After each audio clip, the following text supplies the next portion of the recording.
How did the French Revolution happen? What took place? Today I will tell you how the French Revolution unfolded. I am Shadow. Enjoy the video.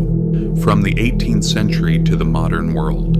By the late 18th century, France was one of the most powerful and most populous states in Europe. It possessed vast lands, a rich culture, and a deeply rooted monarchical tradition. However, behind this magnificent image, a slow but profound collapse was taking place.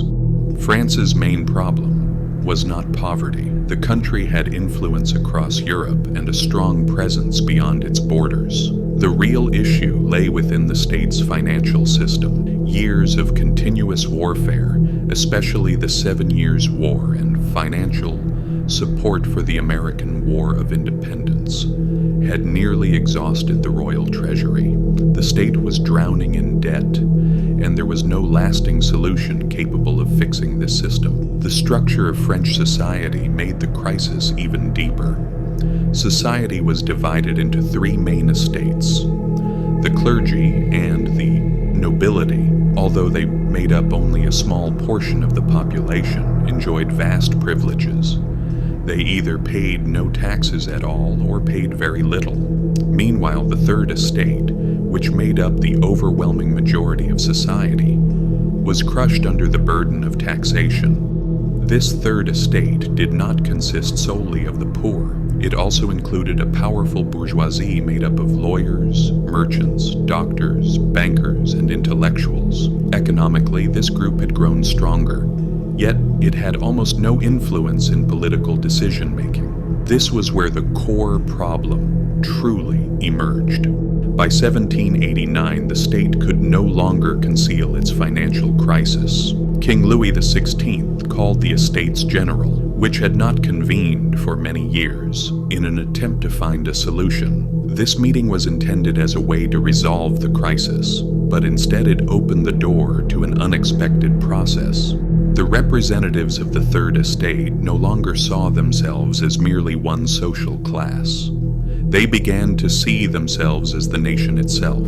Soon after the National Assembly was declared, this was a direct challenge to royal authority. The issue was no longer just taxes or debt. It was now about who held sovereignty. On July 14, 1789, the storming of the Bastille marked a symbolic turning point in this process. Militarily, the Bastille was not of great importance. However, it was one of the strongest symbols of absolute monarchy. This event signaled that the revolution had entered a point of no return. In the months that followed, profound changes took place across France. Noble privileges were abolished. The Declaration of the Rights of Man and of the Citizen was proclaimed. This document was based on principles such as liberty, equality, and the rule of law. The foundations of modern political thought were clearly articulated during this period. 2-second water break. Let's continue. However, the revolution did not progress along a single, stable path. After the monarchy was completely abolished, France declared itself a republic. While political divisions deepened within the country, European monarchies abroad began to unite against France. The nation faced both internal conflict and external threats. Under these conditions, the revolution gradually took on a harsher character. The Jacobins rose to prominence. Extraordinary powers were granted in the name of protecting the revolution and maintaining public order. This period became known as the Reign of Terror. Thousands of people were tried by revolutionary tribunals and executed. This phase was not the result of individual cruelty alone, but rather a reflection of the revolutionary government's fear of losing control. The state hardened its measures in order to survive on all fronts. However, this severity ultimately weakened its own legitimacy. In 1794, with the fall of Robespierre, the Reign of Terror came to an end. The years that followed were marked by instability. Revolutionary ideals were preserved in theory, but a strong and lasting political system could not be established. In this environment, Napoleon Bonaparte emerged onto the stage of history. As a successful general, he gained the support of both the people and the army. In 1799, he seized power through a coup d'etat. Napoleon brought an end to the chaotic phase of the revolution, but at the same time established a centralized system that restricted political freedoms. During his rule, the legal system was reorganized, the state was institutionalized, and France assumed a modern structure.